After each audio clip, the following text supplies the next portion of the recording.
Assalamu alaikum masu daraja al'ummar Kaduna North wato Kaduna ta Arewa. Yau zan yi magana akan ɗan majalisar mu na birnin tarayya wato Muhammad Bello El-Rufai. Abubuwa guda biyu ne zan faɗa ba zan cika ba. Abu na farko yabo ne da jinjina da goyon baya a gare sa. Abu na biyu kuma ƙorafi ne da kuma neman a gyara. Saboda manzo Allah ya ce idan ka ga ana ba daidai ba ka faɗa domin a gyara. Annabi Ibrahim ma da ya ga mahaifinsa ya kauce ma hanya ya yi ƙoƙari ya faɗa mai gaskiya ya kuma ci gaba da mai addu'a. To wajibi ne mai wannan. Yadda Bello El-Rufai yake biya ma ɗalibai kuɗin school fees, kuɗin WAEC, ya tura Shamsu SS asibitoci ko gidaje a taimake mutane a biya musu kuɗin asibiti don su da rayuwa. Abubuwa ne masu kyau, abubuwa ne na jinjinawa, abubuwa ne na yabo, abubuwa ne na ganin yana son ci gaban al'ummar Kaduna ta Arewa. Amma wani hanzari ba gudu ba. Mai girma Bello El-Rufai kai wakili ne na al'ummar Kaduna ta Arewa a majalisar tarayya Abuja. Kai mai magana da yawun al'ummar Kaduna ta Arewa ne a idon duniya. Wato kai ne OO1 a Kaduna North. Al'ummar Kaduna ta Arewa sun zaɓe ka don ka wakilce su, ka kai musu ƙorafin abin da ya shafe su, ka taimake su, ka kai abin da zai taimake su gaba Abuja don kasafin kuɗin da ake a ƙasar nan ya iya samun su, don ci gaban da ake samu a ƙasar nan ya iya samun su. Amma shin kana haka? An sai ta ce a'a.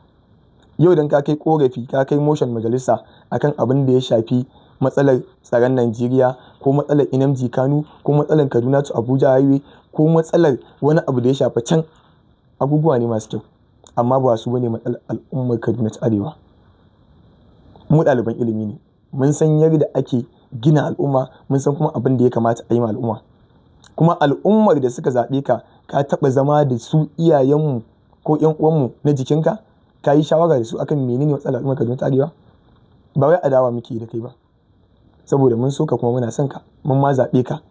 Ni kaina na yi jagorance ƙungiyar Kaduna North for APC kuma mun shiga ward guda 12, babu inda ba mu je ba, mun zaga da mutanenmu mun kafa structure don a zaɓe ka. Kaga ko mu masoyanka ne. Haka zalika har gobe muna fatan alkhairi. Akwai mutanenka wanda abokanmu ne, wasu ƴan uwanmu ne, wasu abokan kasuwancinmu ne, wasu muna zaman lafiya da su, muna shawarwari na rayuwa yau da kullum da su, kuma muna tare da su har gobe. Ɓangaren gaban kuɗi da kake yi, Bahaushe na cewa da wanda zai baka kifi wanda zai nuna ma ya ake kama kifi. Wa'innan matasan da kake basu wannan 100, 200 na 300, wallahi ba taimakon su kake ba. Idan jari zaka basu, ka basu jarin da idan ka basu ka sallame su. Ai ana yi a siyasa. Ko kuma ka ɗauki nauyin karatunsu, ai kana da damar kuma kana da ƙarfin. Ai daga gidan jarumai ka fito. Ka yi haka. Yau idan gashi nan ka je Bauchi, Katsina, Jigawa, Kebbi, Nasarawa, ka ga yadda ɗan siyasa ke ba ma yaron shi gida, ya ba shi mota, ya ɗauka kuɗi miliyan 3, miliyan 2, miliyan 5 ya ba shi. Ba aka taɓa ma Kaduna ta Arewa. Mu Kaduna ta Arewa suna kawai ta tara. Muna da matsalar makarantu, muna da matsalar asibitoci, muna da matsalar samar wa matasa aiki, muna da matsalar ɗaukan nauyin karatun ɗalibai. Su wa aka mawaka? Ba wai a biya maka kuɗin makaranta ne ba, ɗauki nauyin ku. Su aka maka. Kuna da dama a hannunku. Idan ba ku mana a yanzu ba, shi ne ya ku mana. Wannan gyara ne muke so a yi.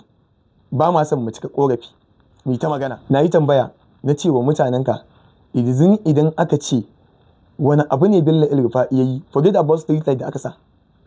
Abubuwa ne masu kyau. Wanda amma daga birnin tarayya ne direct ya taɓa al'ummar Kaduna ta Arewa, wanda Bello ne sila. Wani za ku kawo? Kama suka fara man. Ba su da shi. In kana magana street light ne, ni na ga ɗan majalisar da ya raba motoci guda 40 da wani abu, ya raba mashina guda 160 da wani abu, ya sa street light guda 500, ya raba kuɗi miliyan 2, miliyan 1, miliyan nawa, duk na gan su. Wannan shi ma kan shi ya yi iyayen shi ne. To kin mu kawo ina abubuwa. Saboda waɗanda suke wancan ma ba ma su kai ka ƙarfi ba, ba su kai ka fitowa daga cikin background ɗin gidan manyan mutane ba masu daraja. Kan ma kawo wannan. Amma na san wannan gaskiyan tawa akwai ƴan gaba da fatiya da za su iya mun tofin alatsi ne, ko kuma waɗanda ba su sani ba. Duka za su iya zage na.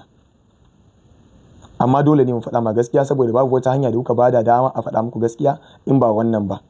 Babu ita. Ba maula miki muku ba, ba ma neman komai a wajen ku, ba ce a yi abin da ya kamata a a taimaki mutane, a inganta rayuwar al'ummar Kaduna ta Arewa. Burin mu kenan. Idan muka ga ana matsawa za mu sa hope akan mu ma za mu matsa wata rana. Amma kullum tun da muka taso muna ganin ƴan uwa masu siyasa kullum jiya yau sai dai mu ga wannan an bashi 100 ko 200 ko 300 a satin nan ya dan canza yayi kyau, kawai bayan sati biyu kana kuma ganin shi a inda yake jiya yau. Ku taimaki mutane mana, ku kawo tsarika da za a taimaki mutane mana. Kuna abin da yake daidai, kuna da ilimin nan, kuna da sanin nan, ku yi abin da ya kamata mana daidai matsayinku. Kakka zama kamar sauran 'yan majalisun jiha wanda suka tsine mana muka tsine masa albarka mu ma. Muna fata mai girma Bello El Rufai za ka yi daidai kuma za ka duba wannan maganar tamu da idon basira. Ba ma son mu fara maganganu a kai. Nan akwai lokacin da idan ba a yi din ba za mu fara magana domin faɗa ma al'umma abin da ya kamata su yi. Amma muna fata ka yi daidai, mun san za ka yi kuma mun san za ka ji magana. Wannan shawara ce muka kawo ta kyauta, ba sai an biya ba. Wannan shawara ce wadda ba sai an biya ta ba. Mun ba da ita kyauta, sadaqatul jariya. Mu ma Allah ya ba mu lada. Allah ya ba da sa'a, Allah kuma ya taimake ku baki ɗaya. Mu ma Allah shi taimake mu akan al'amuran mu. Fatan alkhairi.